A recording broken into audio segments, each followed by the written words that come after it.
All right, Karim, it's really a pleasure for me to have you here on the Rubicon Show. You have a very important Thank you message. so much. It's a pleasure. The pleasure is mine. Yeah, I hope that what we will do here will actually perhaps help Syria a little bit. And I think you have a very, very important message to the world. I mean, please go ahead. Maybe tell us a little about maybe you if you want, and then just go on with the message. Well, I'm a 24-year-old medicine student currently studying medicine here in Syria. So it's kind of personal to me, the topic that we're going to talk about today, which is healthcare in Syria and how it is in really bad shape currently. I mean, it's one of the most important things here uh, that we're talking about right now because it's affecting almost everyone in Syria. Healthcare is it's struggling currently. Let's say it's struggling. It faces many obstacles. Public hospitals are in really bad shape. The equipment, the facilities are all outdated. The staff is all underpaid, overworked. Access to medicine is really challenging. We don't really have access to materials. So yeah, So, it's so been a struggle. It's been a struggle. could you maybe perhaps paint the picture for the listener or the viewer? What is a daily routine on a hospital in Syria? Could you tell us a bit about that? I mean, the number of patients that enter the hospital in one day is absolutely huge. And the doctors that are there to actually look out for them, treat them, it's nothing compared to the number of patients that are actually entering.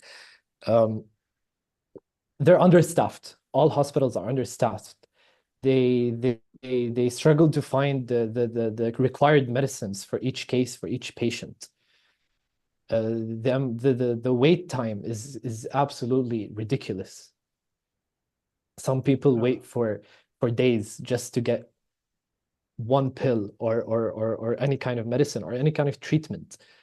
Other than that, the doctors and the nurses and all of the medical staff, they're absolutely overworked.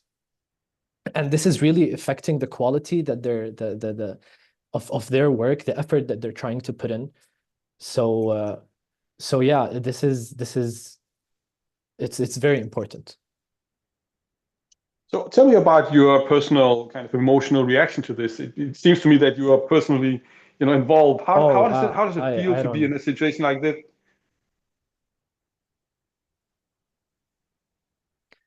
I How mean, do you feel when you stand in a situation like that? yeah, I don't know where to start. Honestly, it's heartbreaking. At the same time, it's very hard to see so many people that are struggling in every aspect in their life come to a place where they're looking for the most basic treatment, the most basic humane action that they could receive, and they're not finding it. You know what I mean? Like a hospital is a place where you go to be safe, to feel safe, to get better. And from that point on, that's where you go out of the hospital and then you live your life in a let's say a better perspective or aspect or even quality or anything. So when I see people that are actually struggling to gain that basic need, it's absolutely heartbreaking. Yeah, I guess so. So what are the kind of the practical consequences of this lack of medicine and equipment and everything? I mean, a lot of people must be really struggling, and there must be, must have socioeconomic issue, consequences, personal consequences. Talk a bit about that. Definitely, definitely, yeah. Um, I mean, there are some cases that I like personally saw with my own eyes where they were like, we need this kind of medicine for their specific case, and they can't find it here in Syria. So they try to get it from outside, from foreign countries. But as you know, before, it was extremely hard to do that. It was very difficult. There was no way to get it in safely. Other than that, it was super expensive. It was very expensive for these patients to acquire these medicines that they need. So it did impact a lot of people. It made life extremely difficult for so many people that I see on a daily basis. Every day when I go to my shift at the hospital, I see so many people begging for they're really struggling. You know what I mean? They're really begging for the most basic thing ever, and there is nothing that I could do. It must be So yeah, very it was difficult. very difficult. It was very difficult. It affects everyone on many aspects. Mm, Yeah, yeah, yeah, definitely. It was. yeah. It must be really difficult to be in a situation where we really want to help people, but it's not possible. I guess that's very difficult. Definitely.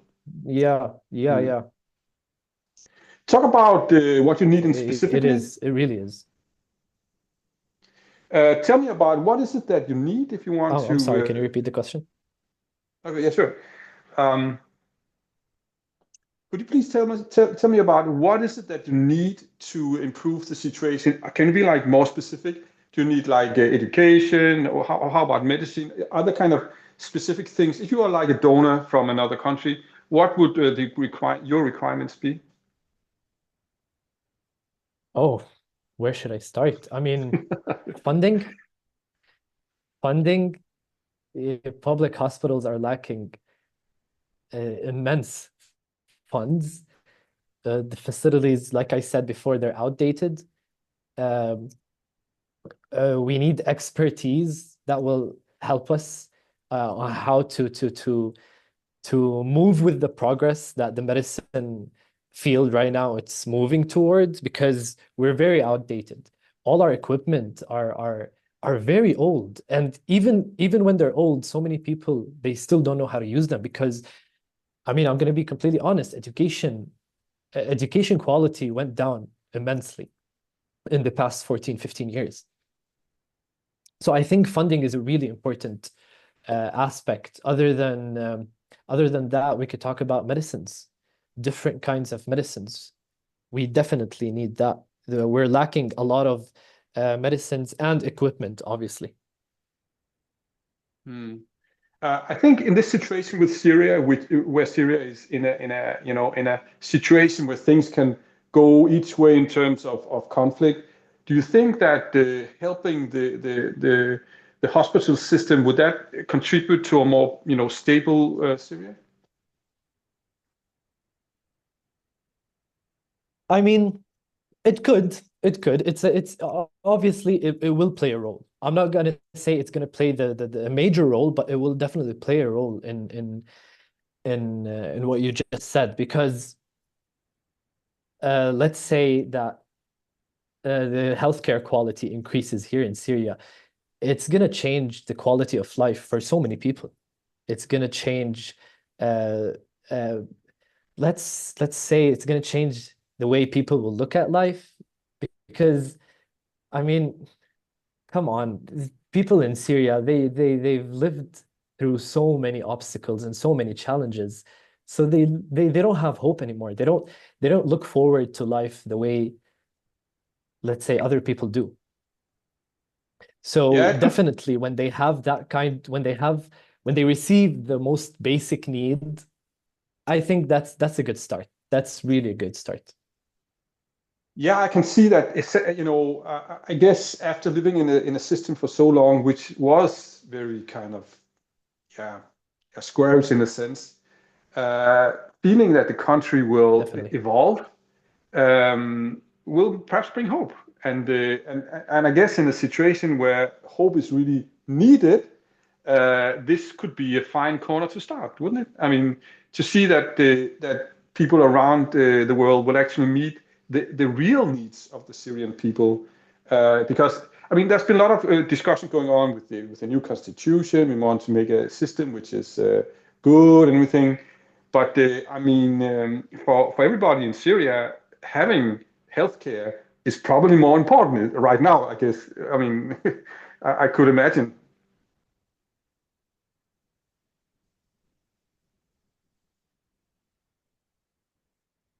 Can you hear me? I'm sorry, your voice I, cut off. I didn't hear the uh, I didn't hear what you just Okay, I said. just no. My point is that a lot of the donors or players around Syria, they are very focused on the political process. To make a stable Syria where where all Syrians are involved and we don't get all these conflicts, everything. And I think that's very important. Don't get me wrong. But for the people of Syria, having better healthcare is probably would probably feel much more of an impact if you understand what I mean. Yeah, exactly, exactly. Yeah, you have a point, definitely. I mean, it's not only about healthcare. There are so many aspects that will actually help the Syrian people immensely. And we're not talking about politics only. We're talking about everything else. Because Syria today, it's lacking the most basic needs, like we said, the most basic services. uh, Other countries, they don't really think about it. Like it's just there for them. It's just present for them in their daily lives. But for us here in Syria, it's really not. It's really a struggle to get these basic needs that we're talking about. Do you know what I mean? So definitely, you're right. There are a lot of um parties and perspectives where they're focusing on the political side, but yeah, you're definitely right. There are a lot of other aspects that need to be focused on. Yeah, I really agree. And I think also, if we really want to help Syria from outside, I think it's very important that we get a more broader perspective on the whole issue. Because if we focus too narrowly, I think we may miss a lot of what is really important, right? That's really why I'm reaching out to get a more kind of, what do you say, more advanced understanding of what you guys need, right? And so. Perfect. Yeah, I think we've been kind of around most of the issues, and I don't. I mean, I think that you have kind of made your point. If there's anything else that you want Okay. to add to your message, please go ahead. You are more than welcome. So I mean, maybe we could talk a bit about future in terms of medicine. Where is the Syrian hospital system in 10 years? I mean, if we get the funding and everything, how do you envision healthcare in Syria? Do you have like a dream for it or something like that? Well, as a doctor, as someone who's attending these universities almost every day, I could say that I really hope to be working in better conditions. I really hope to see people getting the required treatment that they need. I don't I don't I don't want to see anyone struggling because of neglect, because they couldn't find the medicine that they want, because they couldn't pay for the medicine or the procedure that they need. Because it's absolutely heartbreaking, especially as a doctor, because I went into medicine with an oath that I need to help people. I need to be there for every single person who steps into that hospital. So when I can't do that, it really brings heartbreak into my life. Do you know what I mean? It's a challenge. It's a Yeah, challenge for me personally to mentally to see these people that I'm trying my best to be there for them, but I can't. My hands are absolutely tied. yeah, it's demoralizing essentially, right? And I think, especially in the Definitely, situation, definitely. yeah, especially in a situation where things are, bleak, I think you need hope. And I think helping you guys here will bring that hope, hopefully. So I think it's a very, very, ethical mission, and also a Yeah. very, makes sense, right? I mean, if you want to help, this is a good Yeah, of place to course. start. It helps everybody. It's normal people. It's not about putting money into the pocket of some bureaucrat or anything. It's for people, right? And I think in that sense, it's a really good mission. So I'm very happy to be able to maybe get this message out to the world and see if people will maybe respond a Yeah. bit. I mean, we hope so. That's the Yeah, point of this, right? yeah, exactly.